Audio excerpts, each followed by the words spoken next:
Hello, Internet. Welcome to You Heard Good Things, a podcast in which three 30-year-old guys come together and talk about movies. Yeah, it's another one of those. I am your host, Charlie Fair. I'm joining you from lovely sunny Nottingham. I'm joined down in Surrey by the incomparable man of genius, Jammy Hood. Mr. That's me. How are you doing, sir? I'm very good, thank you. What's the weather How are like you? down there? It's incredibly sunny. It's a glorious spring summer day that global warming has brought us. It's perfect podcast weather. Perfect weather to sit in and talk about movies and think about what else we're going to see in darkened rooms in cinemas across the country. Cool. So yeah, and on the blue corner, I was about to say, I should have said red corner, but in the other corner, back in sunny Stoke-on-Trent, it is Mr. Mick T. Hello. Hello. How's it going? It's very well, thank you. It's also very sunny here, with the usual Stoke side of hopelessness that permeates the weather every single day. Which really just makes it sweeter, right? Pardon? That just makes it sweeter. You know, you want a bit of sadness in your sunshine, I think, right? Sure. Why Sure. not? A bit of melancholy. Absolutely. You know, let's not go stupid Yeah. here. Like, everyone's like, oh my god, it's the first day of spring and summer. Oh, let's go out and eat ice cream in the park. It's just like, we're all going to die, you know, still, you know, at the end of the day, you know. That is the juxtaposition of nice weather in Stoke-on-Trent. Yeah, and You look out and see a beautiful day, but it makes no difference because in the end, we're all headed towards the grave. And, you know, UV rays are just going to age you, you know, if you don't take adequate sun protection, which is just going to accelerate the process, isn't it? So, I feel like I've You've already this. massively. I'm supposed I've to already be... sunk the podcast. No, this is all my fault. I'm supposed to be the host. I'm supposed to sort of liveliness and sort of engage and be that person that sort of brings joy and sort of, hey guys, are you engaged? I'm engaging you, but I really haven't. But you know, let's not get dwell on it because we do want to keep this podcast real. You know. Move on. Yeah. Okay, so yeah, why don't we just get into it? This is our inaugural episode, and we just going to talk about films basically. We're not going to have much discipline to it. We're not going to sort of chase up the new releases and things like that. But it's just whatever the hell we've seen on TV screens or cinema screens. So let's start with you, Mr. Lynch. What have you seen this week, and how did it go? Okay, yesterday I saw the film that's probably top of everyone's agenda right now. That's the Mighty Morphin Power Rangers. Yeah, I can tell you're excited. The Mighty Morphin Power Rangers from the 90s. Yeah. So I'm approaching this film, probably like you guys would be, as a fan of the original show, but I haven't seen any Power Rangers since I was about 10. So I've got it's all feeding into nostalgia for me. So I was going in, I was pretty anxious because I've seen the trailers and they looked less than stellar, in my opinion. Yeah. And I didn't like the suits. I don't like the way the Zords looked. It all looked a bit. I don't know what I expect from a Power Rangers film, but it didn't look the way I was expecting it to. So is this classic Power Rangers? Like we're talking like yeah, like Jason, Zack, Trini, those ones. So like the very first original 5. iteration. Yeah. And Bryan Cranston's Zordon, which is quite fun. But the film itself surprised me because I didn't hate it. Okay. Which is good. Yeah. It's a real slow. It takes a long time for them to get suited up, which actually was a really good thing because they delved into each character and gave them a chance to flesh them out, and you felt like you knew them and they had motivations. And each character went on a journey, and Mr. Fair, you know I love characters having journeys and arcs, so that was good. Arc. If I didn't have an arc, I get very upset. Yeah. So there was something there for me. And the fights they were schlocky and stupid, but they were okay within the context of the film. And there was no giant sky laser at the end, and I hate sky lasers, so that was really good. Sky lasers. Sky So that lasers was are really, nowadays. it was really good not to have a sky laser. And also the whole end fight was based around a Krispy Kreme donut shop, which I think just adds a certain something that other blockbusters don't have these days. Product placement. It was like shameless product. Like the fate of the world rested on what was beneath this Krispy Kreme donut shop. It was just brilliant. So they're like hostages, like hold it up in the Krispy Kreme. No, nothing. So there's like Zeo crystal or something, but I don't really know much about Zeo crystals, but I think it's a big deal. But if that was... Sorry, you go. But apparently if the bad guys got a hold of the Zeo crystal, they could destroy the Earth and control something in the universe, but do bad things. But that was all hidden deep below Krispy Kreme. So they had to go through the Power Rangers in protecting Krispy Kreme donuts. It was amazing. So it's kind of like the Indian burial ground in The Shining, the Overlook Hotel, but instead of the Indian burial ground, it's cosmic crystals. It was exactly like that. But the actual film itself played out really well. It went into some history of the Zordon and Rita Repulsor, who's the enemy, and stuff I hadn't realised before. Maybe it wasn't in the original show. Maybe they fleshed it out, but they gave him a backstory, and that was really cool. And I actually recommend backstory. Was spoilers, but the backstory is Zordon was a Red Ranger, and they kind of showed his team getting killed at the beginning by Rita, who was a Green Ranger. Oh wow! Didn't know that.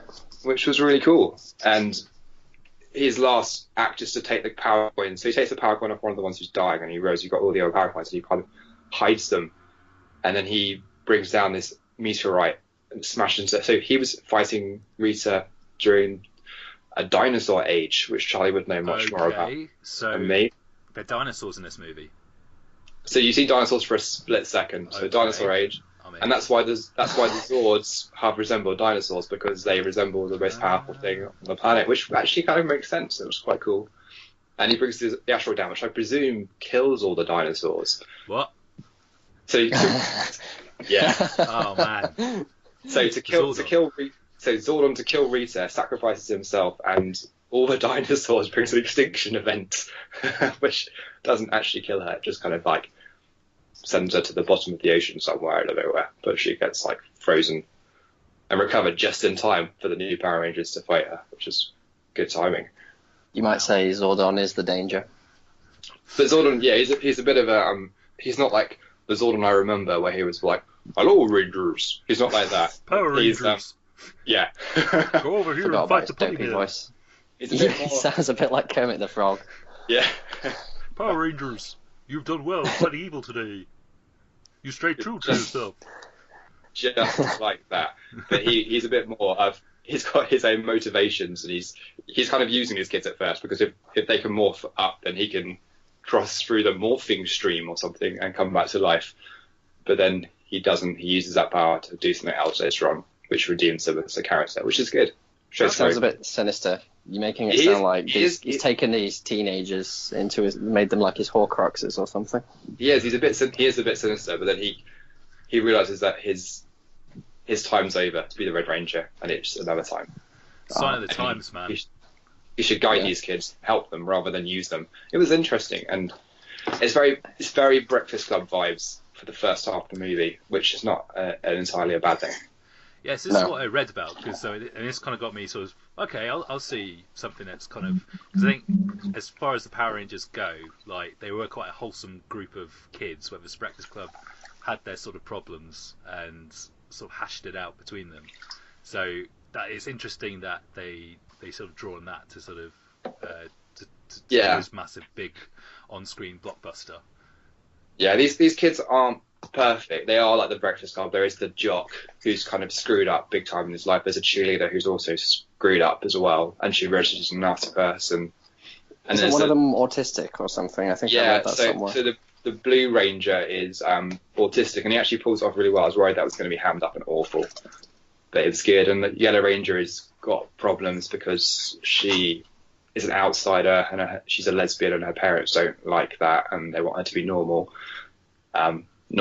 Fix her, not to draw attention to their life, but because they're very, very ordinary people. And so they're all... Sorry, you go. You go. Ask the question. So is there anything like, in X-Men 2 when they have kind of like the coming out scene, which was kind of like the parents sort of sitting around, and I think it's Iceman at the time kind of goes, "I'm a mutant," and like the mum's like, "Can you try not being a mutant?" Is there sort of any coming out scene in a Power Rangers movie? Is that where we are? It's not really dealt with in that way, but they do have a scene where she's at the breakfast table with her family and her 2 younger brothers, and she's just not talking to them, and her mum's just getting really angry, like, talk to me, tell me about your life, what's going on, engage. And the dad's being a bit more diplomatic, and then she turns around and says, "I'm pretty sure I'm a superhero," or something. Cool. And I think I saw that. And then she's like, "Pee in a cup. What drugs are you taking?" Yeah. Yeah. So you get that, and then later on they have this campfire moment where they're all sitting around, very, very, very Breakfast Club moment, where they're telling them all a bit about themselves, because they can't morph because they're not connected as people when they don't know each other. They're all strangers, so they need to have that connection.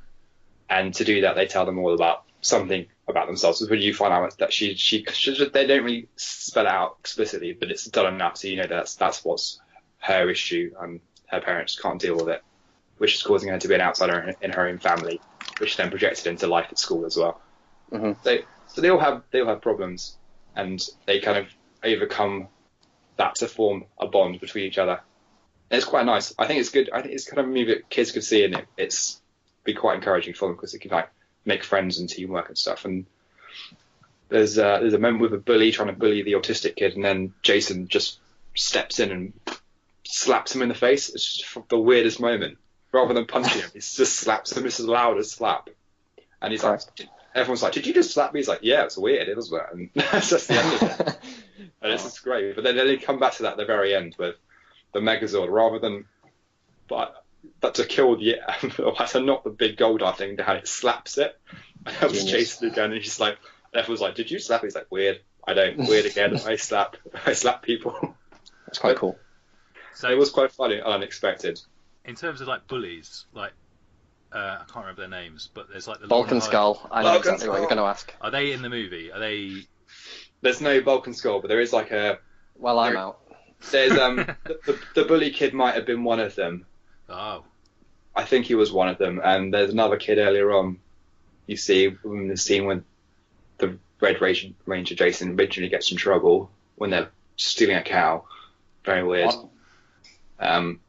There was a weird moment that was a weird joke about the guy who was like, "Oh, I think this is one of them. I think this might have been Bulk because the other one might have been Skull." He said, "Oh, I just the Red Ranger just goes to him. Oh, Jason says to him, the cow's being really weird. What's wrong with it?" And he's like, "Oh, I don't know. I even milked it and stuff." And he's like, "This is not a cow. This is a bull." So the cow milked a bull. Yeah, so he's a bit like, "What? Oh, I was wondering why he had one udder." That was a bit weird. Oh. I was about to say, from the Breakfast Club stuff, this sounded quite wholesome, and then you described a scene where a random side character wanked off a bull. That's what Vulcan Skull do, you know? Yeah. They're fun. Interfere with farmyard animals. So I thought that kid might have been Bulk, but he didn't really appear again. And as the bully kid, I thought was probably supposed to be Skull. And maybe if there's a sequel ever, they might team up as some kind of just dumbasses together. Yeah. But I just remember Power Rangers, really, when you look back in your childhood and you think of things and like years and summers, they seem much longer than they actually did. Like, I think I was only into Power Rangers for like the first bit, because this is kind of like the post Jurassic Park Dino Mania 90s Kids Zone world that we're living in, and it was kind of like, here's a thing on TV show with robot dinosaurs, and I was in from the beginning. And I remember everyone getting the toys and stuff like that, but it was just I guess the show itself was kind of a bit like Transformers, and how it was just made for kids just to sell toys. And then I think they changed the sort of the lineup so that it was instead of having like the dino robot dino dudes, like they changed it to be like mythical creatures, and I was like, I'm out. They turned to ninjas, and I think that's why I stopped watching it. It was when the movie came out, or the movie was the last thing I saw. It's the White originally. Tiger Zord or something. I remember having the toy of that and bringing it. Was that Neo Rangers, right? When they became Ninjas Rangers, I think. I stopped. I didn't see any of that stuff because they stopped with dinosaurs. I think I stopped slightly after you lot. I think they became like it's hard to remember, but Or I think, Zeo? yeah, there was Zeo. the regular ones, like the dinosaurs, as you say, and then I want to say there was the Thunderzords. But I'm buggered if I can remember what they were. I vaguely remember a red dragon, but that's Yeah. about all I remember. Yeah, And like two then mythical then they creatures. became ninjas. And I think all I remember was that the black one had a frog, and I was like, that is the lamest Zord ever. It's a frog. I believe it was a toad. No, it was definitely a frog. That's why I hated it. But And then yeah, they had the Go-Go Power Rangers moment as well with, whenever they morphed in the show and they had you saw the dinosaurs moving across like from the side angle and like Go-Go Power Rangers. They had that for a split second, which was really well done. Okay. Yeah. Just a really good nod, and it's very funny. But then the Black Ranger the Blue Ranger, who's black now, was driving his Triceratops backwards. So he's messing it all up. He was like, "Oh, I don't know what I'm doing." It was like Marvel kind of cinematic universe humor, which worked really well. This film actually could have been in the Marvel cinematic universe. It had that vibe completely. Okay. Okay. That Which sounds better than like Lightly know. entertaining. other films about giant robots, which we won't mention. Oh, in fact, they even touched on the other film about giant robots. At one point, there was a very Bumblebee-esque car, and I think it's Jason and his T-Rex just picks it up and throws it. And he's like, "Sorry, Bumblebee." It's just really funny. And he uses it to smash all his rocks down. It was just really funny, like nod at how they probably were a bit originally. I guess. Well, I don't know. Were they a copy of Transformers? They were around the same time. They must I can't remember which came first. Well, because I guess yeah. it's just the same sort of like Saturday morning TV show. Cool robots, sell toys, kill all the robots, and bring in a new line of toys and stuff like that, which kind of Transformers was, I suppose. But well, it sounds pretty good. Like, if you like the original show, you probably would have liked it. And they had a good cameo right at the end with the original green and pink Ranger. You see him in the crowd, just like, "Oh my god, what just happened?" And taking photos of the Megazord. It's just really funny seeing them there. And there's also, it kind of ends with them back in detention because they've all got detention pretty much for the whole term. Oh. And there's a new kid joining them in this detention, and I bet you can guess his name. Mixie. Tommy. Yeah. Yeah. But they didn't show him. They just go, "Tommy Oliver." And they went to his desk, and his desk had this green hoodie on it, and the kid wasn't there because he's such a rebel. Of course, because he's the bad boy. He's like yeah. So if they get a sequel, if they make enough money, I think it hasn't been released in Asia yet. When it's released in Asia, hopefully it'll make enough money and they'll get a sequel, so I can go and watch the Green Ranger, who I really wanted to see anyway. Of course, as I was the Green Ranger fan, because he was much cooler than Jason. And if I remember rightly. He summons the Dragon Zords, and he has that little flute. Yeah. And it's kind of a weird. I think it's an ocarina, wasn't it? I don't know. Yeah, well, it's the thing he blows into. It's a sword as well, isn't it? He like 1 minute he's hitting people with it, and the next he's like he's blowing into it. Yeah. I feel like the core Power Rangers had a better sort of like, "It's Morphin time," and they hold their coins up, and then he sort of, "We need the Megazord," and then it's like they get all the Zords out, and it's all the same footage that they use each week, and then it's just kind of like the Green Ranger's like, "I'm gonna summon Dragon Zord now," and it's just sort of, I'll get my flute out. I still remember that tune. Do. Actually, that might be Lord of the Rings now. They might have become the same in my head. It's very close to the tune. It was surprisingly, because I forced my wife to go, Adele, and this is why it took me so long to see the film, because it's been out for like 3 weeks, and so I think it's about to leave the cinema next week down where we are, so she had to go, and by the end she was like, "Oh, I actually quite like that," which I think is a massive win for that film. Your wife's not at all into like nerd culture, is she? So if it won her over, that's kind of that's hell of praise, even if it doesn't sound like it. She wasn't asleep during the film. Is that a common thing where she see films and she nods off? She has fallen asleep in films before I've made her watch, so she was engaged the whole way through. Awesome. Cool. But she said it was very schlocky and crap in places and cheesy, but then she said that was minimal compared to what she was expecting. How long is it? That's my question. I tend to look at films on how long they are, because a lot are too long. I don't know. It didn't feel too long. The actual, when they're morphed up and fighting and stuff, that didn't feel like a long time. It took a very long time to get there, which was good because it actually had character development. And it wasn't like Man of Steel where the whole third act is just smashy smash. Sure. But Angel Grove does get completely trashed in a space of about 10 minutes. Apart from the Krispy Kreme. No, Krispy Kreme gets annihilated. No! Oh, I need to build another one. Absolutely destroyed. Well, that's what part- happens They when you sacrifice build it themselves. That's part of the plan. to protect the MacGuffin.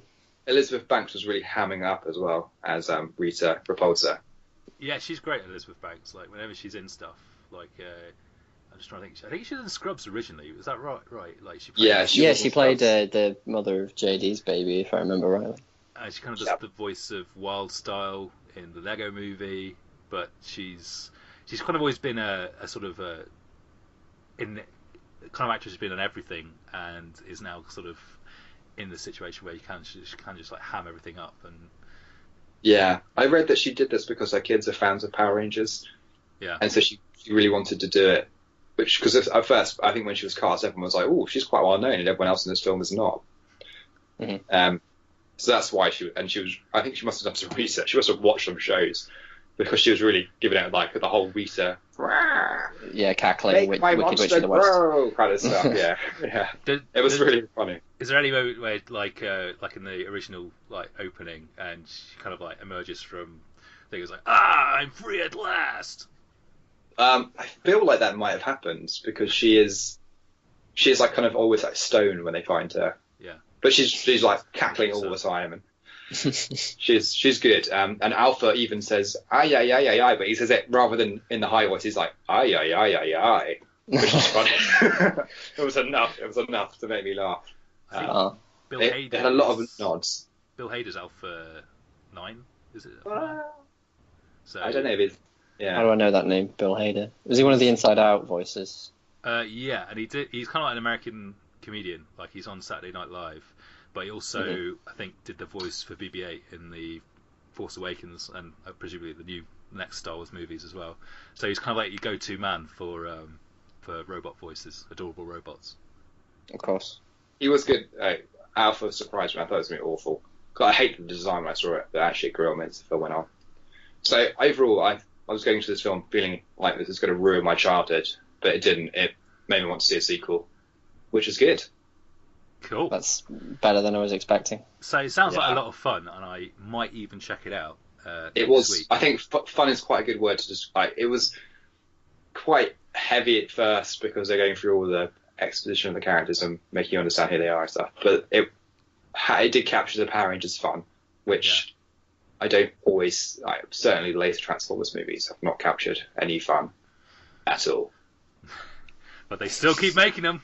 And it's keep making bank as well. They keep actually getting. Because when I came out, I was like, how has that film not made as much of a Transformers movie? Because it's just better than a Transformers film. I think that's the worst thing about the Transformers. That they're not immoral, they're amoral. They're literally just a business transaction. You put special effects in and money comes out. It's the same target demographic as well. So it was just, although because this was the last week, I wanted to see who was in the cinema, and there were very few 30-year-olds. It was very strange, but most of the kids there were like parents taking their little kids to see it. But they're also, because Guildford is a university town, they've got lots of international students. There were lots of international students there who probably watched the original Zyu Rangers over in Asia, so I imagine that's why they were there. But that was a very mixed audience. It's very strange. Yeah. I'm glad you mentioned Zyu Rangers. I did some googling. I'm going to be like fat guy. Apparently, Rangers did come first. Zyu Rangers came out first in Japan. Yeah, that's why Transformers came out in the US a decade later, possibly on the back of that. But then I guess Transformers kickstarted some sort of giant robot interest, and they adapted Power Rangers for the West in the 90s. There's some cool little in-jokes about that. So, because in the original Zyu Rangers, the Yellow Ranger was a man. Right. And when they ported it over to America, they never bothered changing that. So the Yellow Ranger, that's why the Yellow Ranger doesn't have a skirt, because in all the scenes it was a male actor playing. And as kids never noticed. But then when the Yellow Ranger, and this is at the end, she's talking to her little brothers there, and they were saying which Ranger they like the best. She's like, what about the Yellow Ranger? And they're like, oh yeah, he was a cool dude. And she's like, what makes you think the Yellow Ranger's a dude? And it was like, there's a little nod to the original Zyu Rangers and Power Rangers mixed up kind of thing. That's quite funny. Oh. They look. I think if you're a bigger nerd than me about Power Rangers, there are probably even more things that you would have loved and picked up on. That's nice. But I think it shows they put some care into it.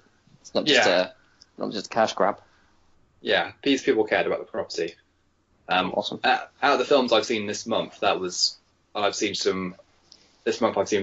that Beauty and the Beast and that awful film 50 Shades of Awful. So this was like by far those are the two films I had to see in return to get Adele to go and see Power Rangers with me. But this was a lot better. This is a lot more rewarding for me as a cinematic experience on either of those two films. I feel like you're getting a poor exchange rate there in terms of minutes you have to pour in to films you don't want to see versus minutes you have to spend on films you do. This year. I got Logan last month though, so. Oh right, okay. So it was like two for two. That's how it panned out. And Cool. you know, you've got Guardians of the Galaxy at the end of this month. You've got Justice League, Star Wars later on in the year. So I think you're well covered. Alien Covenant. Alien Covenant's out in May. Yeah. Alien Covenant is going to be a huge battle for me because unfortunately Adele's seen the trailer and she absolutely hates the look of it. She doesn't like horror films like that. So it's going to be really difficult for me. I'll have to do a lot of careful trading of films to get her in to see that one. Yeah, it's like a double negative, I guess. She doesn't like horror. She doesn't like nerd stuff. You've got a real uphill battle on your hands. Doesn't like sci-fi. It's like everything combined she hates. This is a fascinating sort of economy here, working on here. Like, cool. So I suppose overall, what would you give Power Rangers as a ranking? Like, and how would you, out of 5 stars, what would you give it? Well, it's not a deep cinematic experience. It's not going to blow your mind, but it is a fun film. And you don't see as many fun films. Like for the last, like Doctor Strange is something I would compare it to, and it was a lot more fun than Doctor Strange. I found Doctor Strange really boring and didn't stick with me. But I actually, this made me think I want to go and watch another episode of Power Rangers, which is crazy because Power Rangers was awful. So 5 is limiting out of 5. If I was going to go out of 10, I'd probably say it's like 7, which I think for a Power Rangers movie is pretty good. It's more than I was expecting. Yeah, it sounds quite promising actually because I saw the trailer. I was like, well, that looks the worst thing in the world. Yeah. Yeah. The 5 actors in it, the kids, I think they're all relatively unknown. One of them might be the one playing the Blue Ranger might be more well known, but the others, they're all just really solid in it. It's really good casting, and the soundtrack was actually quite good. It had a lot of techno vibes, but like reminded me of Terminator 1, which is really strange. So it wasn't like dubstep, like everything usually is. It had a tiny bit of dubstep in there, but not. Yeah, every so often it's dubstep, but not really as heavily as I was expecting. It was more techno, which is quite cool. Mm-hmm. Cool. So 3.5 stars, or 7 out of 10. That's a solid entry for Power Rangers. Does anybody want to ask me what I've seen this week? Go on then, Charlie. Okay, fine. Okay. Well, yeah. What have you seen, Charlie? Well, thanks, guys. Basically, I've just got a Cineworld Unlimited card, so I'm kind of shackled to Cineworld. But other cinemas do also have these cards. We're not the bloody BBC. We're not favouring any cards. Other cinemas do exist. Showcase should really do one because they've got the nicest seats. They like the one in Nottingham reclines, and it make this weird sort of squeaking sound. But each cinema has got this, and if Showcase had like this thing, I would definitely go to Showcase. But it's kind of, do you want the seats or do you want I can see anything that comes out. So yeah, the floodgates have opened, so I can pretty much go and see anything I want. And I pretty much have done that really. But I suppose what I'll talk about, I'm going to talk about 2 movies because essentially they're both the same. I saw Beauty and the Beast last weekend, and then I saw Ghost in the Shell earlier like this week, and they're both kind of like based on these kind of massive animated classics, and they both sort of have, look amazing. Like Beauty and the Beast has just got the kind of budget that would probably I don't know, end poverty, but it looks fantastic, and it's in sort of glorious Technicolor, and they replicate a lot of the shots from the animated. Sort of like there's a lot of, you can tell there's so much care has gone into sort of replicating the animated movie, and sometimes shot by shot it's exactly the same.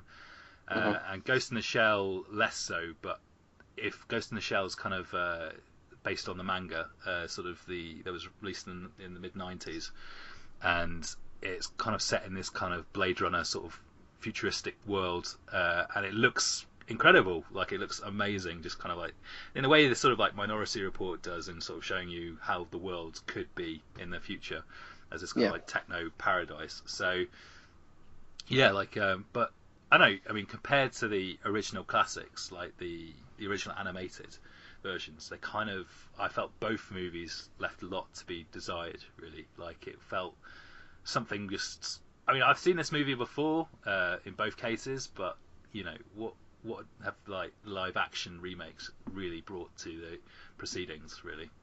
And yeah, it was it's not the greatest sort of week for movies, but I mean, Beauty and the Beast. You haven't seen Power Rangers? No, I haven't seen Power Rangers yet, but Beauty and the Beast is like the first of many. Well, not the first of many, but I mean, they've already started. But Disney is obviously, they had Cinderella, didn't they? They had Cinderella.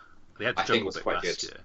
I haven't seen Jungle Book. Jungle Book was really good. Like, it was I'd say, as adapting kind of like those old classic Disney films go, like Jungle Book really did it well, and that was done by Jon Favreau, who did the Iron Man movies, and he's moving on to do The Lion King next. And based on the Jungle Book, I was like, yeah, cool, have The Lion King in there. There's one shot in the Jungle Book where you see like a warthog and a meerkat together, and it was like, oh, that's Timon and Pumbaa. I know what's going to happen next.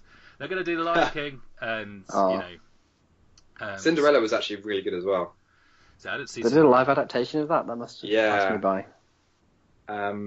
Yeah, it was good. It was better than I thought it was going to be. The other one was Maleficent. I haven't seen that because I have a dislike for Angelina Jolie because she's an awful actress and seems like a not very nice person. She's not that bad. But yeah, Maleficent was a bit weird. I mean, I remember seeing, I think I saw it on Netflix. So I didn't see it on the big screen, but in a way there was kind of a similar sort of thing. Like, Maleficent had this massive sort of colourful CGI worlds, and Beauty and the Beast kind of has that as well. Although there is a bit more. I think the settings look a bit better in Beauty and the Beast, but it's almost like it's too much. Like, you can tell it's like this dizzying array of resources put into the background, and she's like, whatever the physical actors are, like Emma Watson, they're just kind of going around in green screen. I think Maleficent is worse because they have Angelina Jolie sort of flying around, and you can just tell that she's probably just stuck in this green room, just sort of, wee, whoa, look at a fantastic fairy world. I can't bring myself to watch it because it just feels like one of those films that Angelina Jolie said, I want to do Maleficent, and I want the film to be about me, and I want to be a sympathetic character. And they're like, but you're the witch baddie person. Okay, fine, you're Angelina Jolie, we do whatever you want. We're ignore Snow White. She doesn't really need to be. Oh, whatever, she's Sleeping Beauty. She doesn't really need to be in this film. Mm-hmm. She could be a side character. She's pretty good. Like, Angelina Jolie's great when she's chewing up the scenery. A bit like, I imagine, how Elizabeth Banks is in Power Rangers. Like, I mean, I think that was at a stage when Disney were sort of going back to the well, but in such a way that they were trying to go back to some of like the villains that they'd done. Because I think they did a Wizard of Oz remake or something like that. I don't know if that was Disney actually, but they kind of focused on the witch as well, and stuff like that. So, but now it seems like with Beauty and the Beast, they're going for like straight adaptations of that kind of like classic early '90s Disney animated feature. So I think they've already greenlit like Aladdin and Little Mermaid and Mulan. Like, Mulan's coming out. Like, that was kind of at the tail end of the sort of the Disney Renaissance of the '90s. But obviously The Lion King by Jon Favreau, which I'm kind of hopeful for about.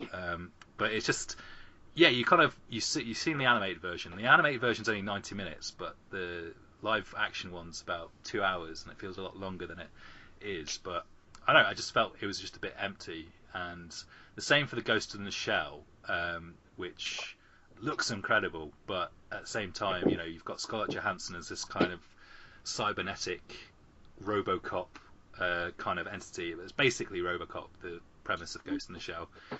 They transplant this brain into this machine body. She becomes a super cop. Wait, so she becomes RoboCop? Basically, the premise, the setup is exactly like RoboCop. But whilst RoboCop except without the violence and the wit. Yeah, I mean it's not too violent. It's not kind of like the I guess it's a PG-13 sort of violence. Like people get shot and people get stabbed and stuff like that, but nothing really.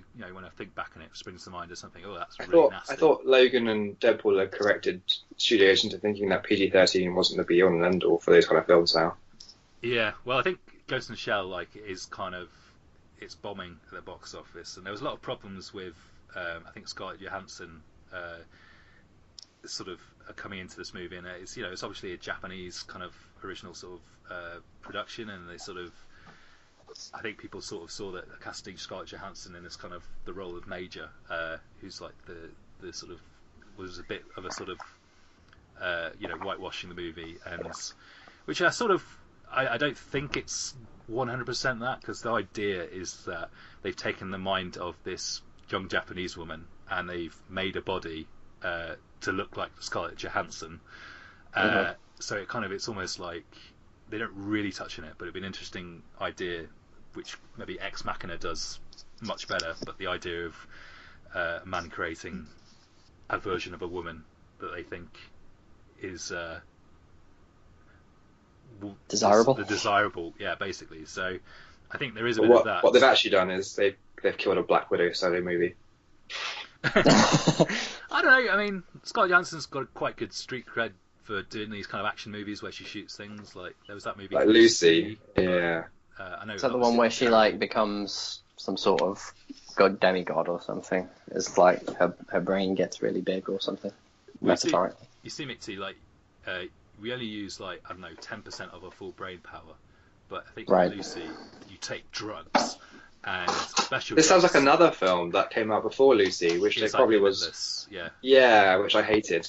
Yeah, that was never a good movie, but for reasons unknown. Oh, probably the main actor who is awful, and also the fact there was no moral to the end of the story. He just gets whatever he wants and gets away with everything. Yeah, and sort of beats Robert De Niro with the acting stick at the end. It's like, I'm the man, I'm better than you. Is that car crash in the background? I caused that. That's me. Yeah, that was not a great movie. So wait, no consequences. You're not really selling this to me. Yeah. Don't see Limitless. Don't see It's awful. Yeah. The only film that guy's good in is a film where I can't see his face, and he's basically a raccoon. Brilliant. Too harsh on the Bradley Cooper there. I'm trying to think if I've seen Bradley Cooper in anything I've enjoyed that wasn't Guardians of the Galaxy. The A-Team. He's in it. Nope. See what? Didn't like him in that. The A-Team. I enjoyed the A-Team more than I thought I would, but that was, admittedly, that was Shelter Cop Luke. The Hangover. What about The Hangover, where he's playing himself? I have not watched a single Hangover film, and if I have complete control of my life from now until the day I die, I never will. I know what you should watch. Challenge accepted. What should I watch? Place Beyond the Pines. That's a good movie. He's in that, and he's pretty good. And Ryan Gosling's in it as well. He's so hot right now. Everyone loves that guy now. He's so hot right now. He's hot for quite some time. I think Drive was the movie. And if you what about the other one? That one which girls make you watch? Yeah, that's the one. I still haven't seen Notebook. It's a really bad film, but it's another one which I didn't like because the main characters don't have any consequences. Oh, there is consequences. They kind of get dementia and then it's horrible and they die. But there's no consequences for poor Cyclops who gets screwed over. Sorry, James Marsden. He's the perfect boyfriend in that film. It's a bit like another film where he's kind of the perfect boyfriend. I think it's Superman Returns. And he kind of gets screwed over in that one as well.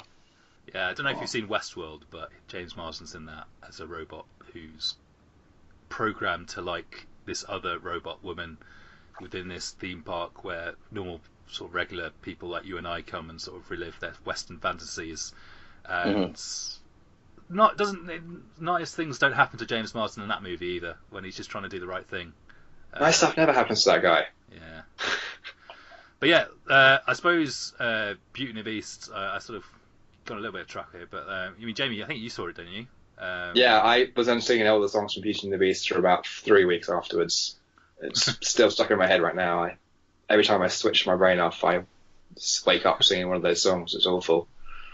The only thing I did really like about it was kind of, I mean, they have Gaston in it, who's like portrayal of toxic masculinity, who fucks Is that everybody Luke up. Evans? That's Luke Evans, who's He's good in the awesome role. in that film. But I He's think awesome. everybody likes that in the movie, but then he is kind of playing the easy role of, I'm a massive twat. He was the character I related to as a kid. He was the one I really liked. I was like, I like this Gaston character. Oh, it's a shame he doesn't win. Yeah, it's a bit like seeing Aladdin. And it's like, that Jafar guy's got a lot of good ideas, No, I didn't get on with Jafar. He wasn't like Gaston. Remind me, for those of us who haven't seen Beauty and the Beast, and I really can't remember the original. Gaston is he the one who? He's not the Beast, is he? He eats 12 dozen eggs a day. He's what? He eats 12 dozen eggs. Does he? Yeah, That's one of the many things he does. He likes punching and biting and kicking. No one does that like Gaston. No one dies of high cholesterol like Gaston. And he's got a hairy chest as well. He's covered in hair, literally covered. That's part of one of his features from the song. And no one spits like Gaston either. Yeah. You do actually see that in the movie, like. Yeah. Effects, whatever. Yeah, I thought like Josh Gad as his sidekick was really good as well. Like. Yeah, he was good. They sort of play into it. Like, I mean, there's a bit of controversy. It's not really controversy, but it's like I think the film was about to be banned in Russia and Malaysia because of its portrayal of like a gay character in a Disney movie, and like the whole thing in the animated version is like Gaston has this sidekick who loves Gaston, and in the new version they sort of turn it into that he's kind of has a crush on Gaston, which is the only reason why you'd really stay with somebody like Gaston. Unless you're Jamie, I guess, who'd probably be his squire or something. No, I would be Gaston. Gaston. Yeah, he'd be Gaston. Oh, sorry. But they made Gaston more evil in this film, in the live action, because he does that. He takes the dad and initially helps the dad look for Belle, which he doesn't do in the original. But then when he's out there for ages, he just thinks the guy's it's a whack job. So he says, right, you can tell Belle to marry me. And she's like, no. He says no. And then he ties him to a tree to get eaten by wolves, which is quite bad. And that doesn't happen in the cartoon. So at that point, you realise Gaston's quite a nasty guy. But in the cartoon, he just comes across as an arrogant bastard, basically. Yeah. But in the film, he is irredeemable as a character, which is a bit of a shame. He is a bit of a twat. But, I mean, I thought Beauty and the Beast was okay. I liked it a lot, but it's not as gothic or dark as the cartoon, which is a really strange thing. But as a kid, I remember it being really quite oppressive in places. Yeah. And the imagery and iconography were really stood out. And I watched it back afterwards, the Disney version, and my nostalgia was correct.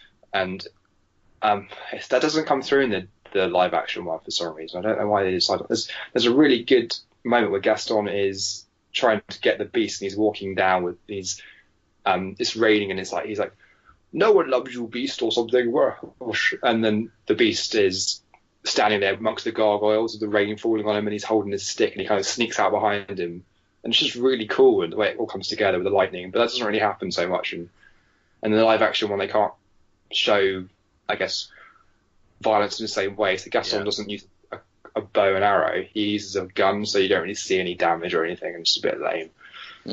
Yeah, like I think the animated version was always based on the black and white version, which was kind of like this kind of gothic sort of classic, and obviously go back to like folklore and sort of literature. It was kind of a gothic sort of story, and I felt like the new movie was very French. Like Disneyland Paris better get on this and change the whole vibe, because like it really plays into sort of like, because I mean I always forgot about the original animated one, but of course it is. And you got Ewan McGregor, right? He's in the movie as Lumiere, like the candlestick dude. He's also fantastic. He is good, in my opinion. I was slightly disappointed, like when they reveal him at the end to be Ewan McGregor. He sort of Hello fades. He fades into view, and he should have gone hello there. Like Yeah. I think that was a real missed opportunity there. But he's, you know, that's those prequel memes are just turning my world upside down and messing with And my Gandalf perception. is in it as well. There's Gandalf Yes. as Clocksworth or whatever he's called. Cogsworth. Yeah. Cogsworth. Yeah, that was quite cool. All the cast was really good. Yeah, Wait, the Ian wardrobe. McKellen's in it? Yeah. I didn't know that. Who was Mrs. Potts? She was That's really Emma Thompson. Emma Thompson. She was fantastic in it Emma too. Thompson's a genius. Yeah. Just really good actors all around the film. It was quite interesting because Adele's never seen a Disney version. So asking afterwards, I was like, because they added a lot more songs to this one, and I said, "Can you recognise the different songs?" And she couldn't tell the difference, which is good job on their part. I wasn't sure because I think it's a musical, maybe, and there might have been ones written for the musical, but Yeah. so for a person who hadn't seen it before, they were seamlessly added. But for me, they were horribly grimy. I didn't like all the extra songs. Mm-hmm. I guess it needs to pad the runtime out. And also at the beginning of the film, it's the Disney version is kind of all shown with they sort of have stained glass windows showing what happened with the witch coming to see him and him rejecting her. And I think that's I don't know, that seems to be, it's more fairy tale. It's kind of narrated over with the score going behind it, and that is a lot better than what they had shown in this one, where he's this dolled up French prince with this weird decadence and women all around him in a ball. It just was lame. Yeah, it's in kind my of opinion. the difference of like showing it and then just sort of implying it, and Yeah, you know, like the whole story is about people becoming the things that they, I guess, crave, or the things that, you know, the sort of they take for granted and things like that. But yeah, I mean, I don't know. I think I did enjoy it, but I think I was going to forget about it in a couple of months' time, and like it didn't win me over like the Jungle Book did. Like Jungle Book was just incredible the way it sort of. yeah. But I don't know. This film is never going to win you over the way Jungle Book would. I don't think it's just. Well, it's yeah. I mean, I guess not aiming for you. Well, yeah, but you know, yeah. I mean, but you don't have like Bill Murray as a Baloo, or you don't have Christopher Walken as a giant ape. That's really fucking sinister. This one's made to appeal to the little girls who watched it when they were kids and now grown up and they've got their own What kids. about Going the to see little it. girl and me, Jamie? Well, I'm afraid the little girl in you wasn't satisfied because you obviously never saw yourself as Belle. So, I read books. I read books. I'm more like the Beast, actually. Like, oh, you want to read these books? Sure. Help yourself. This one's quite good. It's got a whale in it. But this film's killing it though at the box office. It's doing better than Jungle Book was. It's gonna smash $1 billion. It's gonna be easy for them. Yeah, I think it already has actually. But yeah, I just felt. I mean, obviously, Beauty and the Beast. I think you're the wrong demographic, Mr. Fair. Whereas Jungle Book might appeal to you more because they've gone for it hasn't got a Disney princess in it for starters, and it's more Jungle Book was more always a boy film. So I think it's going to appeal to you more as an adult. Yeah, we'll see what Aladdin's like. I think. Yeah, Aladdin probably will appeal to you. They'll probably get the kind of guys who like being the genie and stuff. You'll like it more. But still, I remember seeing Beauty and the Beast and being enchanted as a kid about it. But I just felt, you know, whether it just felt this is kind of the live action remake, and it just feels a little bit. What's the point? I don't know. It was as good as a remake I thought it could possibly be as a live action one. But I didn't appreciate or like the additional scenes in it, and all the songs. But then they had to put it in there for the palette runtime. And I already mentioned the gothic imagery that wasn't present in this film because they wanted to make it lighter in tone. That I felt. But the actual cinematography was really good. The shots were. It looked amazing, you know, and the sets looked amazing. But I mean, it kind of just reminded me of Disneyland because I went to Disneyland like last year, and as a theme park, you go around, it's like, holy crap, look at this place. It's like it's like they really sort of go to town in creating everything and making it look amazing. And I guess I got that kind of same vibe, which sort of made me feel kind of a bit at home, I suppose, in Beauty and the Beast. But it was sort of, I don't know, man. It was just, I think overall, I'd probably give it 3 stars. Like, I think it's fun to see the cover version of Beauty and the Beast almost, and with all the cover versions of the songs. But that's probably what I felt like most of it. It just felt like a cover. Yeah. No, I agree with you. I think 3 is more than fair. I would probably say it was 3's about all right. It's not Power Rangers, let's be honest. It doesn't seem to be like Power Rangers. And then Ghost in the Shell, which it's hard to recommend. It looks amazing again, like the techno future Japan world, and Scarlett Johansson and sort of like this weird sort of bodysuit. They spent a lot of money on that film. Yes, they did, and it's kind of bombing. But I think for the most part, it kind of got better towards the end, but it was just a bit boring and not very engaging. So I give that about 2 stars. But check out it's a good reason to check out the manga. Exactly. If you want to watch that film, you should just watch the original. If you want to watch a film where there's a person who's been rebuilt as a cop, watch RoboCop.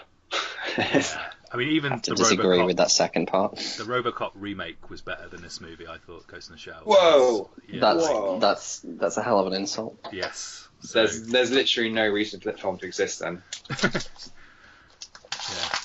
But yeah, wowzer. But should we move on? And Mick T, have you seen films? I've seen films. What have I seen this week? It's not new. It's not out in the cinema, but it took me a while to get around to it. I saw The Nice Guys, that Ryan Gosling and Russell Crowe film by Shane Black. Nice. Which while you were talking, I was trying to remind myself what happened, and I realised I really can't remember. Like, I remember enjoying it at the time, and I remember thinking, even though it was enjoyable, not a lot happened between the opening credits and the ending credits. I'm sat here trying to rack my brain to think of the plot, and I'm drawing a blank.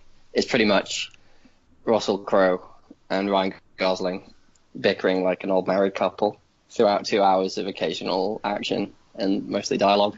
And I'm making it sound a lot more terrible than it actually was. I think it was very funny, very slick, but it reminded me most, apart from the obvious comparison of Kiss Kiss Bang Bang, it reminded me a lot of do you guys ever see Burn After Reading?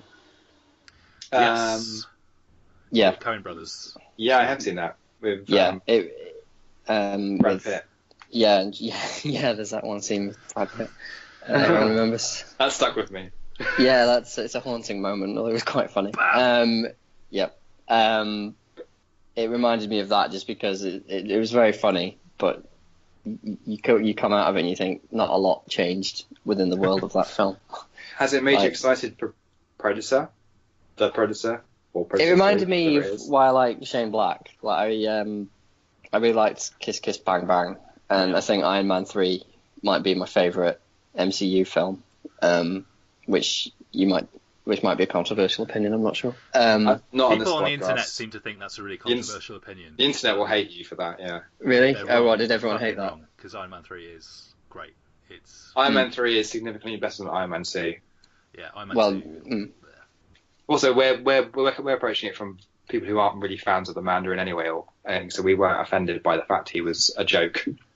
Oh yeah. That was smart. Yeah, I forgot about that. I know, I really liked it. I thought it was really clever, but the annoying thing is they retconned it. They did one of those Marvel one-shots with Ben Kingsley and what's his name? Sam Rockwell in prison.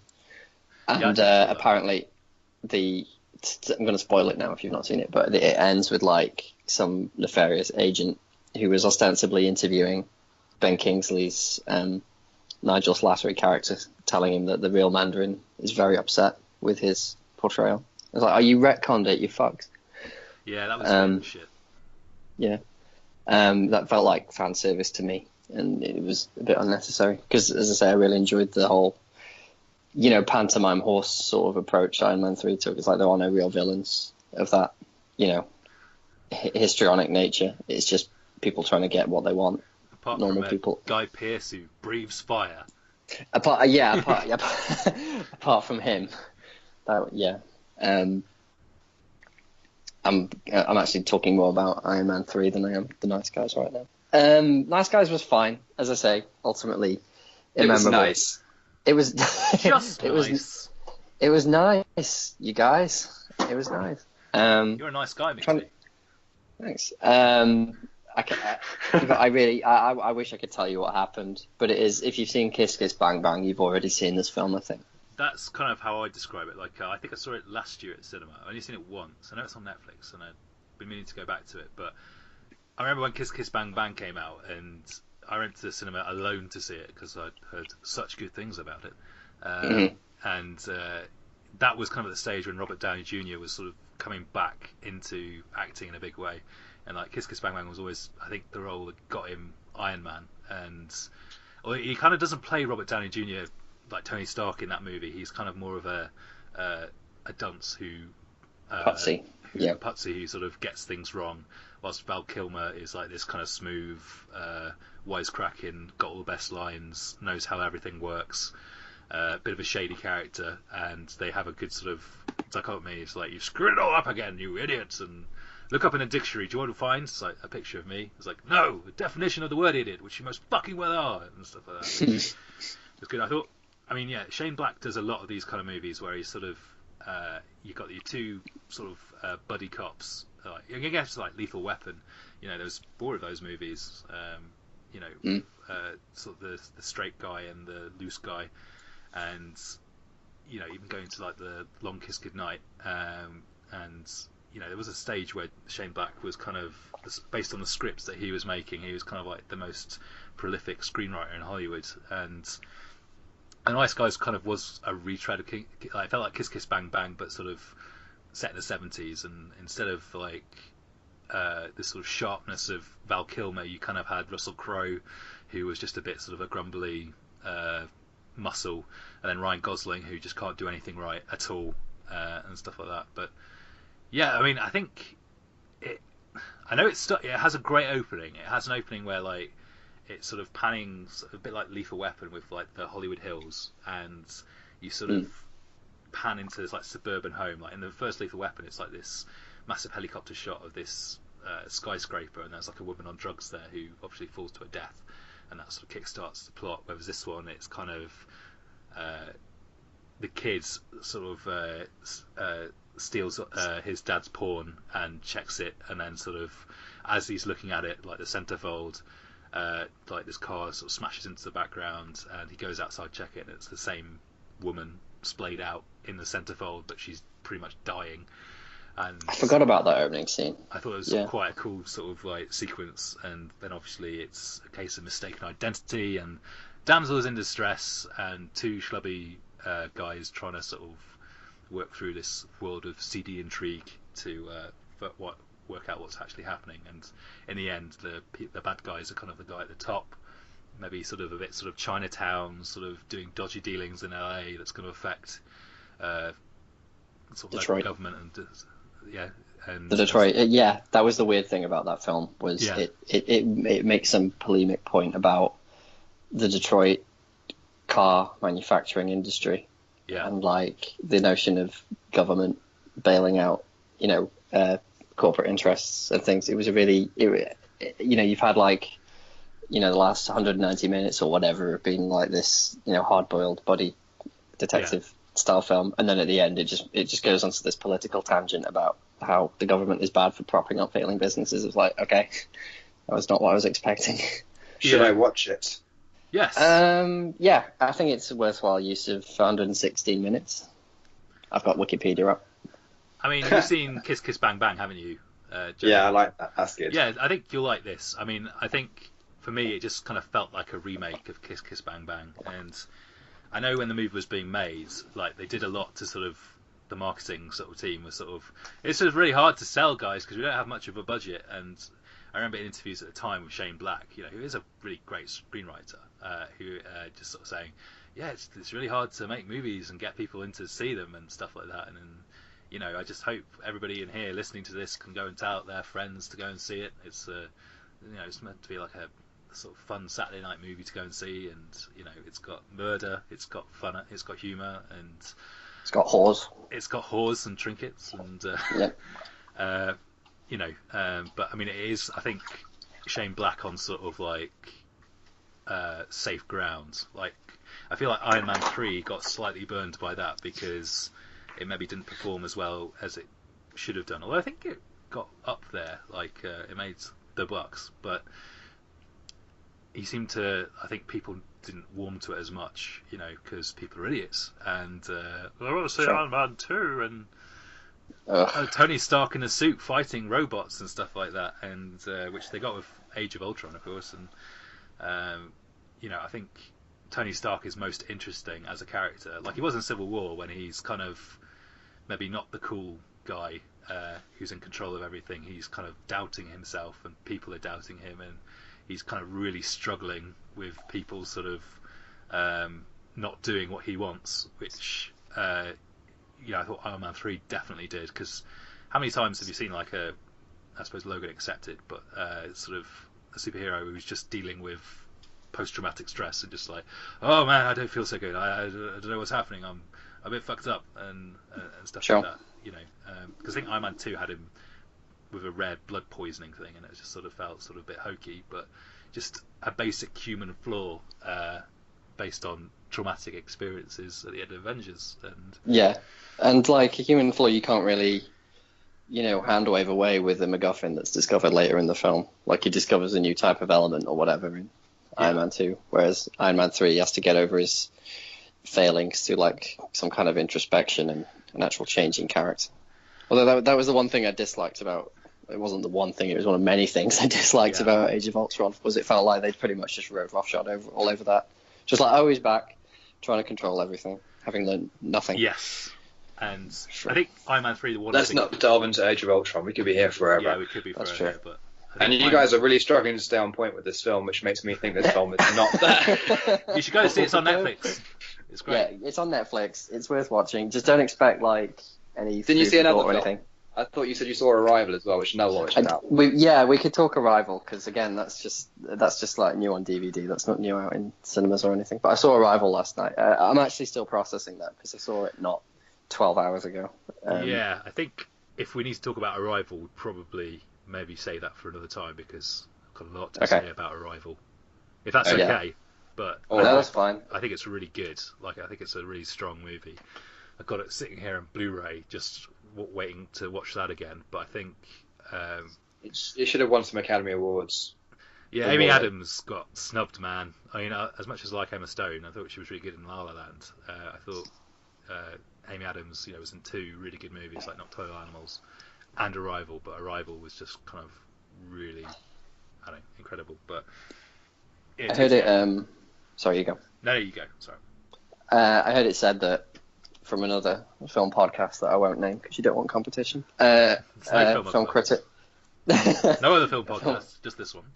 Just this one.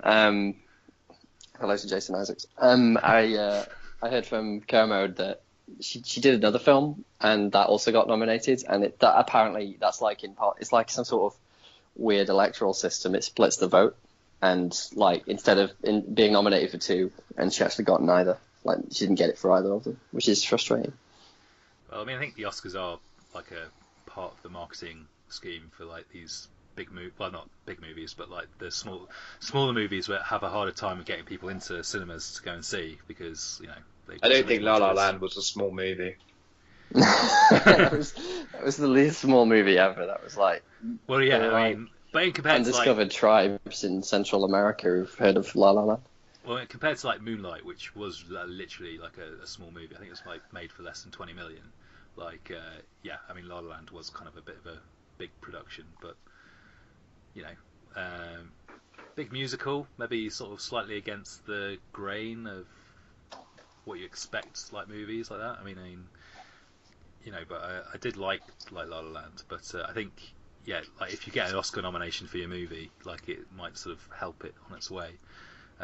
Sort of getting those audiences which are all important. Like again, like Shane Black, like it seemed like it was really hard to get people to come in to see an original idea for a movie when they could just go and see a remake of this or the next in line in the cinematic universe of that, or the Smurfs or something, or Alvin and the Chipmunks.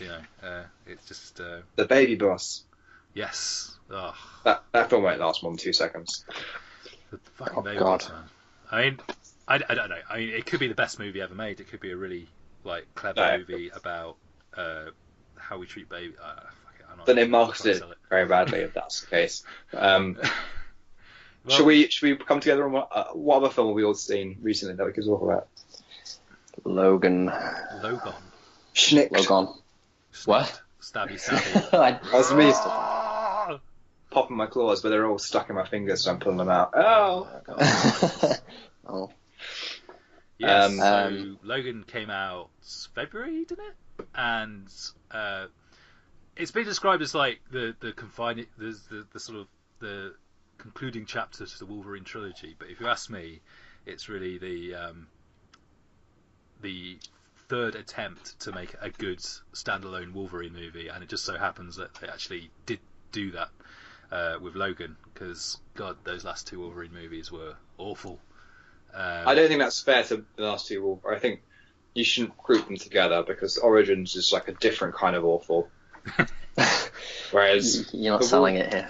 The Wolverine is 2/3 good, 1/3 bad, which is the Man of Steel syndrome.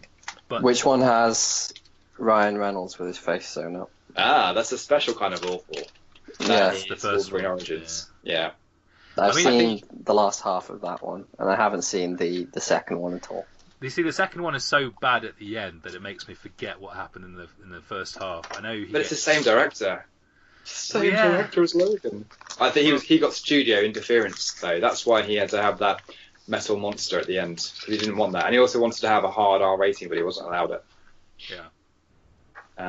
But apparently his director's cut of that film is supposed to be quite good, which I'm now tempted to see. You see, I think I've seen the director's cut because I got it on DVD, and that's where I saw it. I didn't see it at cinema, and I can't really remember what happened, but I remember just thinking like, okay, why has he got bone claws, but now he's got the claws and take away from him the adamantium claws? How does he get his adamantium back? And there's too many questions. But the X-Men doesn't answer silly questions like that, Charlie. It's Wolverine. He's got knives for hands. What's wrong with you? Actually, that was the one complaint I had about Logan, was there was a lot of stuff introduced that it just didn't go out of its way to explain. Maybe that was the point. Maybe I think that's the point. You're supposed to figure out yourself, Big T. Mm. What were your questions? I'll answer them for you. Okay. I'll make up the answers. Why is Wolverine dying? Like, why is his healing power slowly failing him? I think that was introduced in the Wolverine film, where he had his healing factor stolen from him, but he got it back, but it wasn't quite the same. And now the adamantium is slowly poisoning him, and he's dying from it. Right. Okay. So you haven't seen that film. So that's your own fault. That's your fault, Nick. That's on you. That's on me. Hang on, Jamie. But doesn't Wolverine end with the film leading into Days of Future Past, where they create another timeline where Wolverine... I think you're correct, but I think the Wolverine might still happen. Or parts of the Wolverine still happen. It's very confusing. I'm not here to answer your question. So, okay, let's reject that. You're telling me that certain films have uncanonized other films at this point? No, there's no uncanonizing here. There's just different timelines, Mitty. Oh man, the X-Men okay. timelines. I don't think we can go into you are talking to someone who the last full X-Men film he saw. You say X-Men 3, you'll be dead to me. Well... to my knowledge, Patrick Stewart had been atomized by an angry lady with red hair whose name I forget. The one that you've got. And the next thing I know, he's living inside a giant metal drum, being like force fed by Hugh Jackman. To explain that to you, Mixie, lots of people came out of that third film thinking, "Oh God, they've killed the franchise," and I think that's how everyone felt. Yeah. Then they had First Class, which was going to be a different franchise entirely, starting again, but it did surprisingly well. And then Bryan Singer woke up from his hibernation hole and was like, "I want to be X-Men again." So he came back and made Days of Future Past, but he wanted to bring his old films back into canon, into the same universe, and he did that very carefully and skillfully with a classic X-Men timeline messing uppy time travel events, which actually worked really well. And it brought them all back. And at the very end, spoiler for you, Mixie, but at the very end of Days of Future Past, Wolverine pretty much saves the day kind of, by going back in time. But then he wakes up in the future and he's in the X-Men mansion and he's like, well, what's happening? What day is this? What Right. year? Yeah. And he sees Professor X, who reads his mind and then realizes what Wolverine's gone through and all the crazy stuff that happened before, and was like, oh my god, good work, Wolverine. And then Wolverine walks down the stairs and you suddenly see all the characters coming out from the old trilogy who you thought were dead. And you're like, oh, cool, Storm's back. Oh, that's Rogue. Awesome. You're like, oh, you get this really warm, glowy feeling inside you, which you haven't felt for so long because X-Men 3 had ruined your life. And then Certainly. he gets to the bottom of the stairs and then Wolverine sees Jean and you're like, oh, Jean's back. That's nice. And then, best of all, Cyclops is back. Yes, James Marsden's not dead. He's not dead. Yeah, Days of Future Past kind of retcons X-Men 3 Last Stand, basically. Okay. Yeah, but it sort of does it in a clever way where it's not completely written out continuity, but it basically is. Okay, so Excellent. the film still happened, but in a different universe, like in a different timeline, like Star Trek style or something. I guess Yes, it's- Wolverine's seen it. Okay. Yeah, so Wolverine's he's the only character who's lived through everything, but then Professor X knows what's happened as well because he's read his mind. Okay, and then, I only have one other question for the sake of brevity, but I don't think it's. I think this is one that is just left up to you to work out. It's Xavier's brain disease and the Westchester incident. Yes. I'm assuming that isn't something that's been filmed. That's something it's largely left up to the viewer to imagine. I think it's pretty much summed up in the film. There's a radio broadcast which talks about it, and there's also his confession to the Wolverine clone.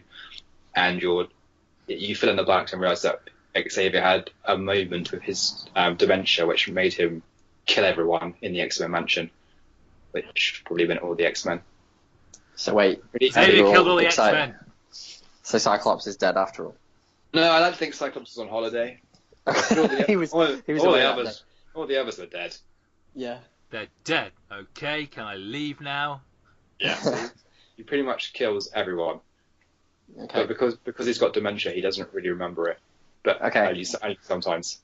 And Logan's And- trying to help him forget that happened.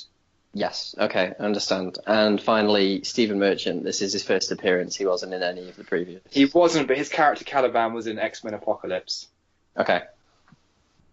But they're kind of like almost. I'm not even going to try with that one. I heard it was bad. You should see X-Men Apocalypse. It's a bag of fun. I like it. Okay. I feel like I have two films I need to see before, at least two, with First Class and Days of Future Past. No, before I get into that one. X-Men Apocalypse is Charlie's wrong. You shouldn't see that film No. because it makes everything confusing again.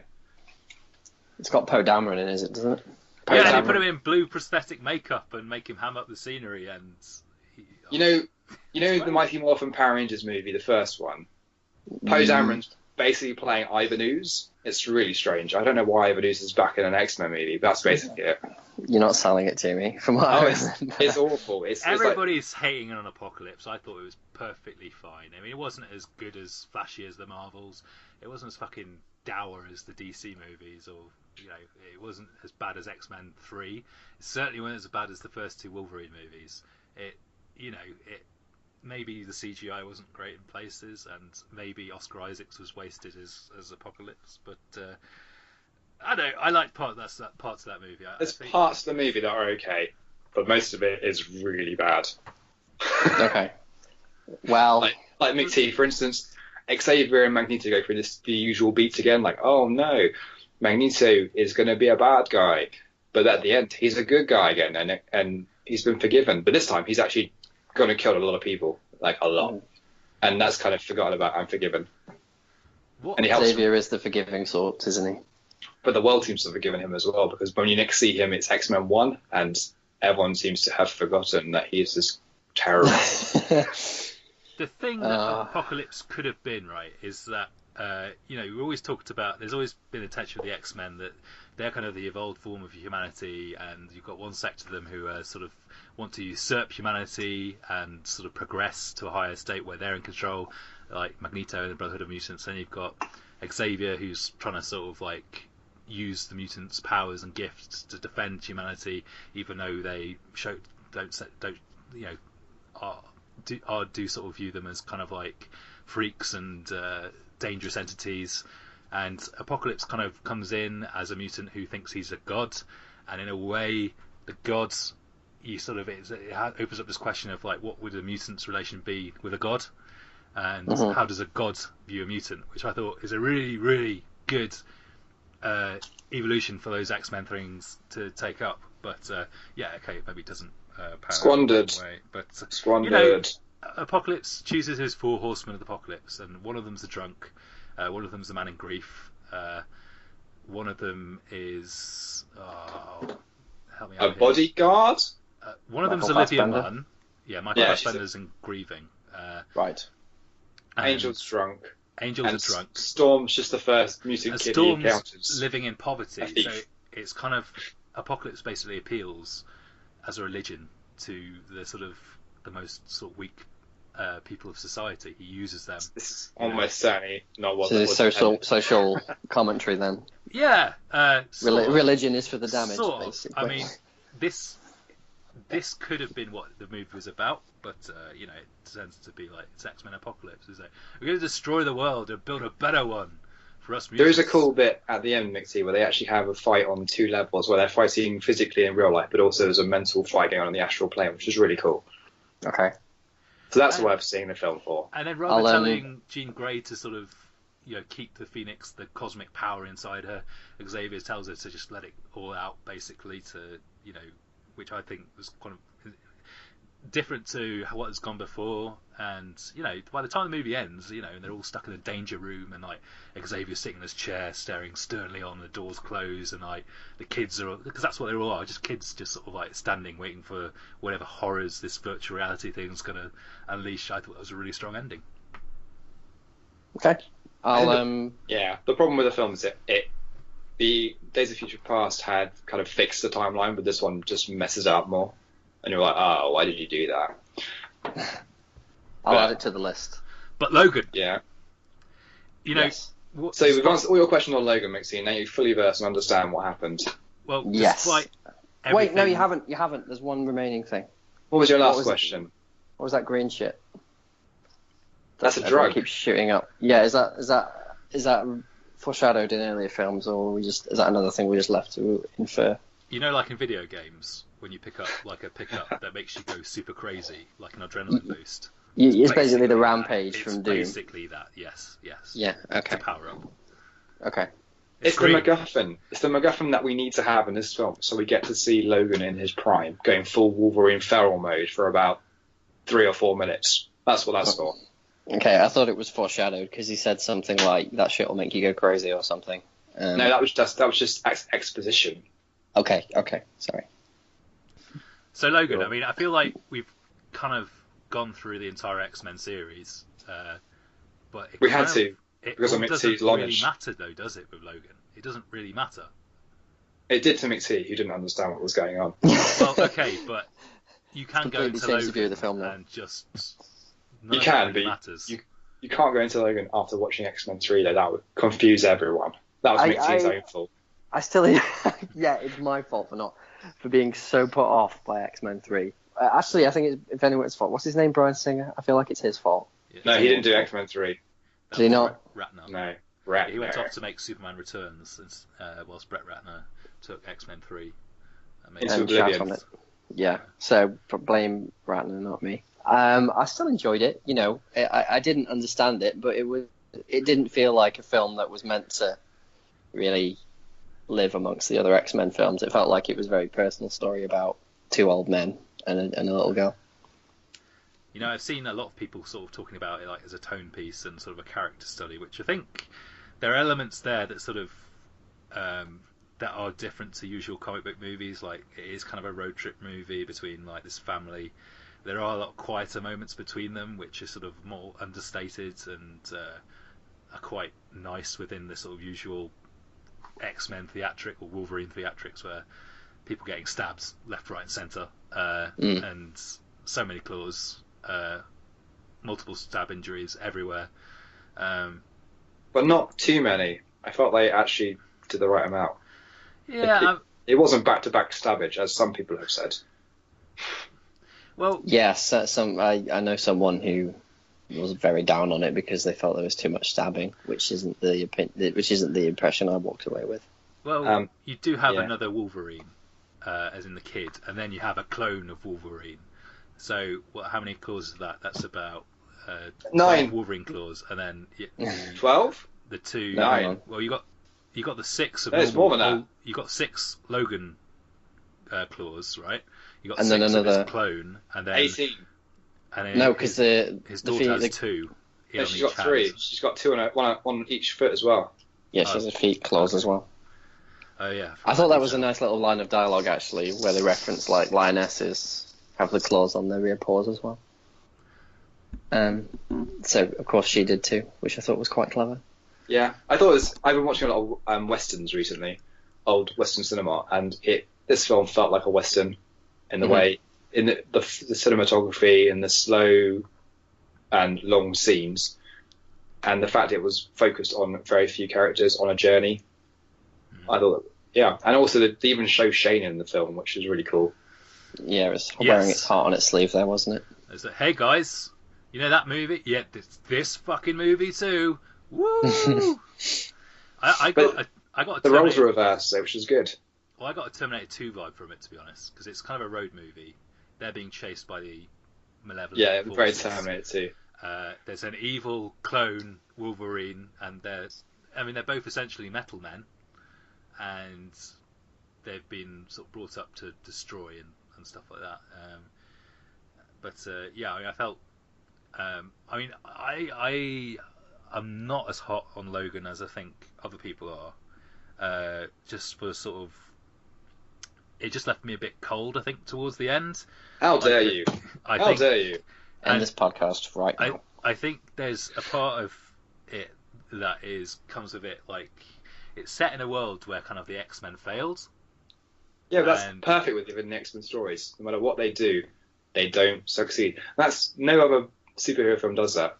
I mean, it's what the DC films kind of want to be, but they can't achieve it because they try darkness, but they fail. MCU is just light. Everything's and it works for them. But this is cool because X-Men's it's different. They're always struggling against being a minority, and in this X-Men the mutants basically get extinct. There's an extinction event, isn't there? Yeah, but they're being Which is killed cool. by the humans and stuff like that. And I know, like, I feel the X-Men have always been like this force for good, and there's a lot of imagery in the movie of like giant walls and the talented, the gifted, or dying. Like this golden age has kind of resided, and now we're sort of living in kind of this Odyssey world where everything's broken, and it's not less a case of like it starts from the Mexican border but ends on the Canadian border, and it's all about sort of getting refuge from there. And I think that wasn't that a commentary on America's political climate at the moment, where America is a very unstable place. Well, I think it is basically Trump's America, and it's kind of amazing because I suppose this movie was made quite quickly over the last year, and I guess talks of the wall being built were always sort of there, but it seems to be quite a reaction movie to what is happening in sort of America and Britain as well. But it's just I just felt I was left a bit cold for it. Like, I thought the ending was really good because it had even despite the fact our X-Men are dead, it had the mutant kids, which are pretty much made from the genetic material from the X-Men we know, because there was like Richter, who was the kid who threw the truck up in the air. I think he's probably Magneto's son. Yeah. By the same way that Logan and X-23 Laura were related, and there also was one who could use ice as well, so that was probably Iceman's daughter. And it was almost like they were our X-Men, but they were the new X-Men of the future, and they kind of walk off into the sunset together. I thought that was really hopeful. Yeah, I guess that, but I suppose with Logan himself, like, I'm using Terminator 2 as a reference, like, Terminator 2 is dead cheesy in places, and there are kind of like emotional moments between the characters, and like, the cheesiest line of all is like, "I know now why you cry," and it's just like, you can either sort of like go, "Oh, that sucks," or "Oh, that brings a tear to my eye," but I don't think there was much warmth between Wolverine and the characters. No. And I think like Xavier sort of has that great sort of scene where he talks about having this perfect day, and then he just gets fucking stabbed, and it's just sort of like, okay, he's out of the picture. I mean, whatever. We've seen Xavier die before, but that was shocking. I actually thought that was a dream. I thought that was either Logan or Xavier dreaming at that moment, and it's like, oh, that actually happened. My God. I thought that was the perfect way to kill him off, because otherwise, how would anyone get close to Xavier unless he thought it was someone he trusted? Yeah. And at that moment, he only trusted one person in the whole world. Yeah. So the only person who could have got close to him was Logan, and that was brilliant. And also, it was kind of like Logan had become his son at that point, hadn't he? He's taken on the role of his son, so he was killed by his own son. Yeah, which was really, I thought it was great. And then we didn't get time to grieve. It was just like, oh God, full tilt battle.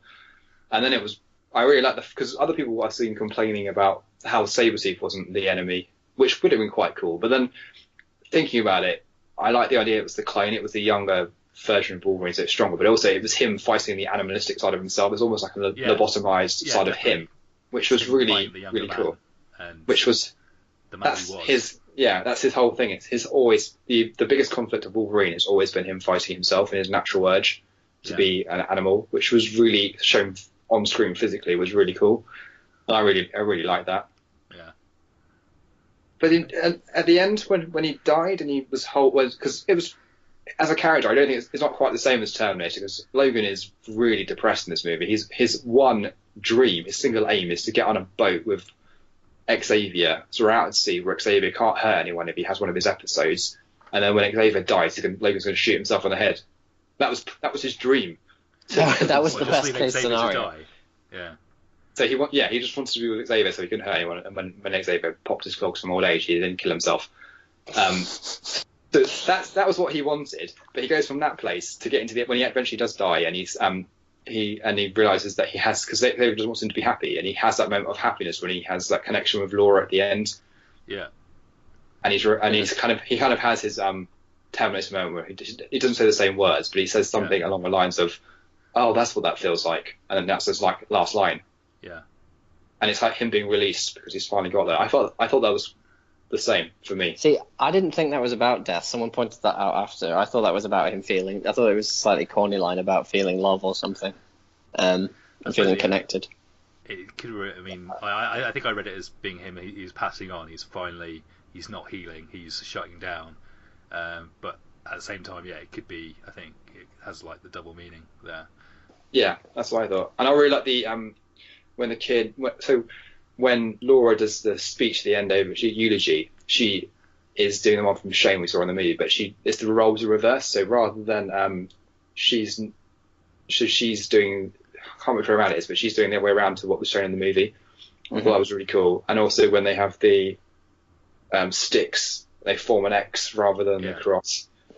That was great. Yeah, I mean that's a strong frame to end the movie on, definitely, and the X-Men sort of, I guess, do live on through that, the legacy of the X-Men, but and, it's not going to be the last X-Men movie, of course, but I know there's parts of it where I think this film should be firing in all four cylinders, and it kind of wasn't for me, but then maybe it's not supposed to be firing on four cylinders. I mean, the whole point is that Wolverine, like Logan, is broken himself, and so is Xavier, and it's a broken world, and stuff like that. But I know I just felt it left me cold, and I guess that's what the whole point of the film was trying to do, which makes me feel different to what I normally see in X-Men movies. But it's a fucking bummer, man. Yeah, it ends on depending on how you look at it, it does end in a really depressing place. But I'm depressed. I didn't know this. But Logan as a character ends in a happier place than what he ever hoped for himself. Which is Xavier gets his wish. Logan gets to find peace and happiness, which is something he didn't think he'd get as a character.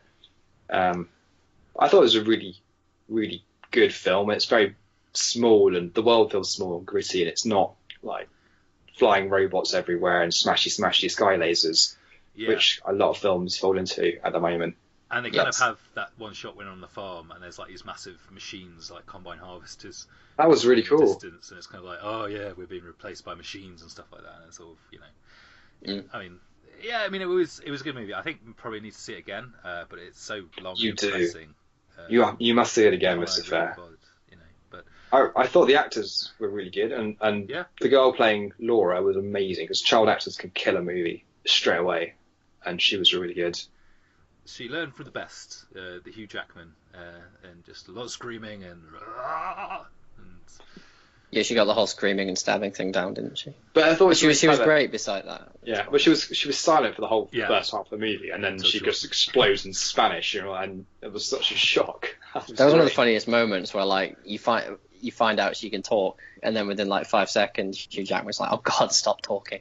It was like a real father-daughter moment, though. It was like she was Yeah. having a massive tantrum, and it was really funny. Mhm. But there was loads of moments like that in the film where the film's always dealing about old age and death and your place in life. It was almost like Logan was a middle-aged man, and he was dealing with his old aging parent who's aging, and he has to look after them. yeah. And he's also at the same time got his own, like, he's got a daughter, he's got to look after her as well. He's caring for everyone, and he's not really focused on himself anymore. Yeah, but But I then- suppose my problem is like he doesn't really get any scenes that really connect him with his daughter until maybe the very end note he has that with her. But like when he wakes up before the final battle, it's kind of he's got his beard all cut, and it feels like he should have made the mission to go off with them and help them at least cross the border. But instead, he's kind of wakes up and he's late, and then he sees the people, and then he goes after into action mode and takes the adrenaline stamina boost. And I don't know, there's just little things like that where I think the movie could have really sung, and where it just didn't. Yep. Maybe that's not the point in the movie. I think that's the character of Logan, though, isn't he? He's not the outright hero. He doesn't always make the good choices. But yeah, I think for the X-Men movies, like the other X-Men have at least humanized Logan a bit more, like Wolverine. Like that's the whole kind of point, and he does become likable through the other characters. But I think because that world's dead and all those characters are dead, he's kind of regressed back into himself. Yeah. And that's why, and at one point, Xavier, when he kills all those cholos at the beginning, and he comes back, and Xavier senses that, and he's really disappointed in him, and he says as much. He says, "You come like you were." That's like one of the first things he says to him. Yeah. Mhm. So I think it acknowledges that Logan all that stuff they went through together as the X-Men. Logan's regressed back to what he was before. It's like a very grumpy, insular man who doesn't help anyone, and the only person who's actually helping is Xavier, and that's probably out of ties of family rather than anything else, because he feels like he's his adopted father. Yeah. So I get what you're saying, but I think that was important for the plot, that he had to have that moment where he just rejected everything outright, because that's the place he was in. But then when it pushed came to shove, he realised he had to act. Yeah. That's fair. Cool. So Logan, what would everybody give it?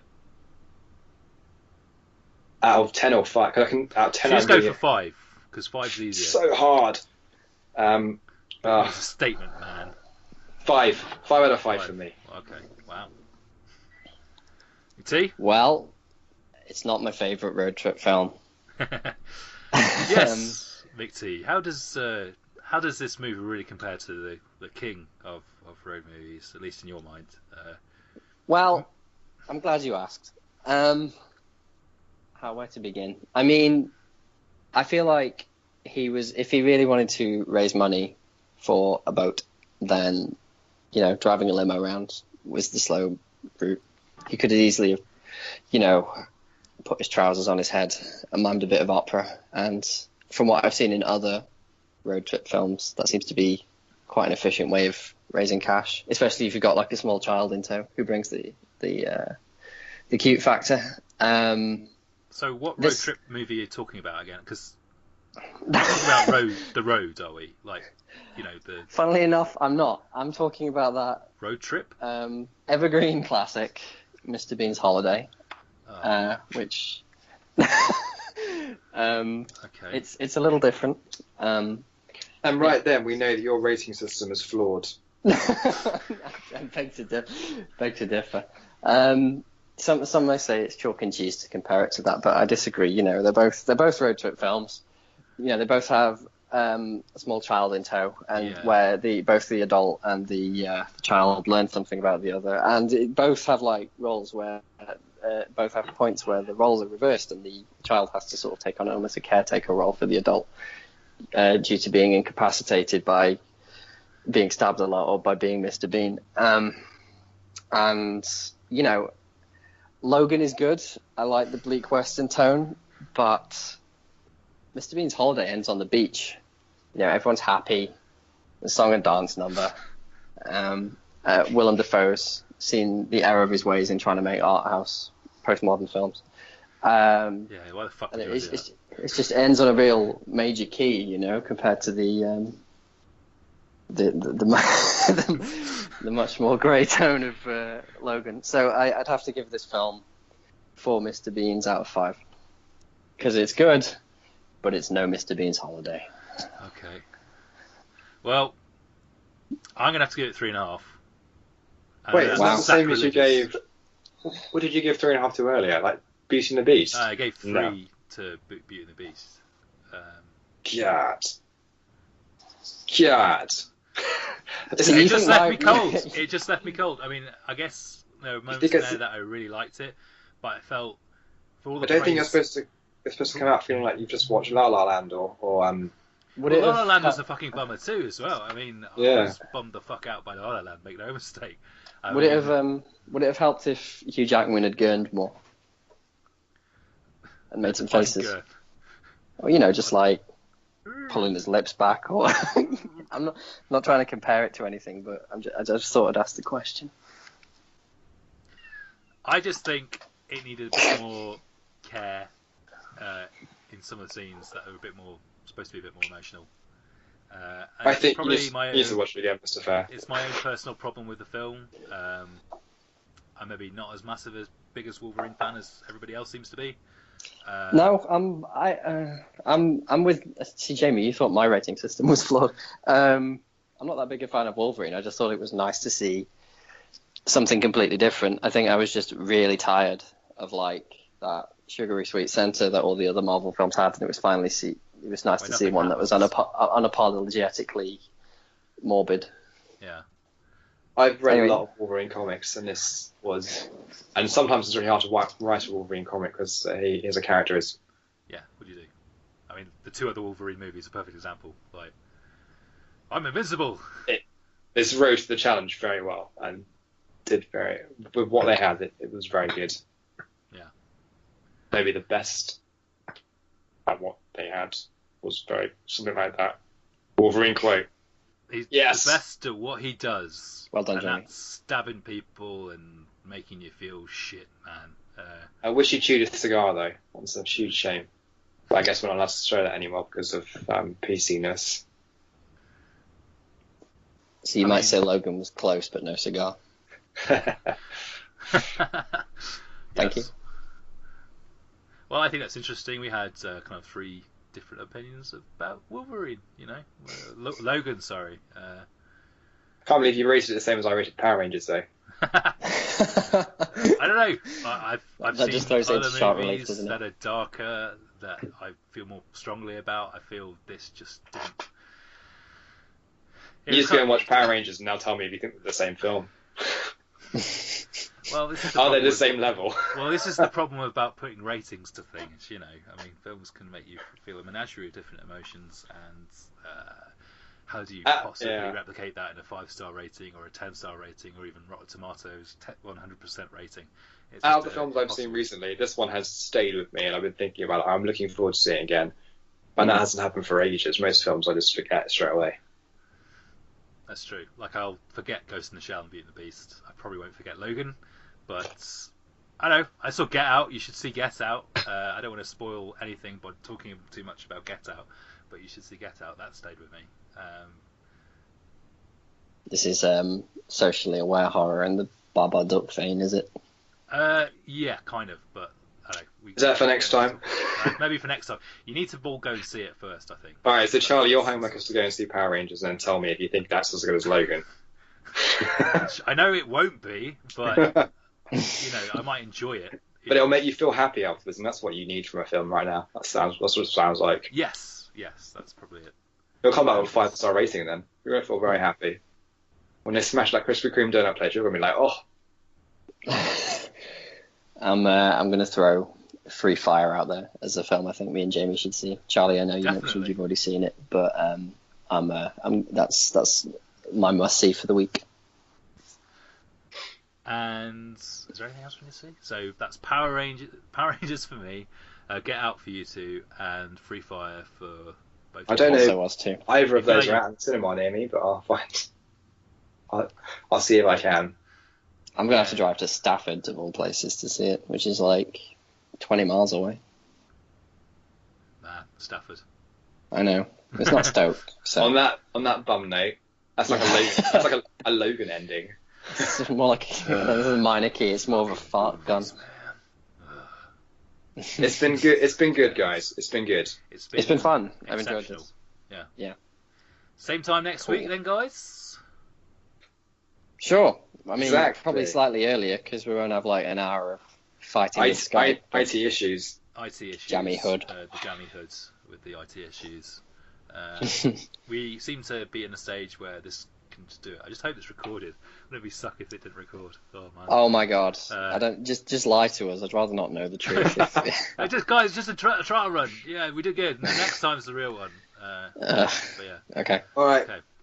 Congratulations. All right. Well, thank you for listening to You Had Good Things. If you are a listener and not like a bot or I don't know whatever. Thanks. My name's Charlie Fair. I've been your host. It's a goodbye from Jamie. Bye. And a goodbye from Nick T. Goodbye, everyone. Peace out.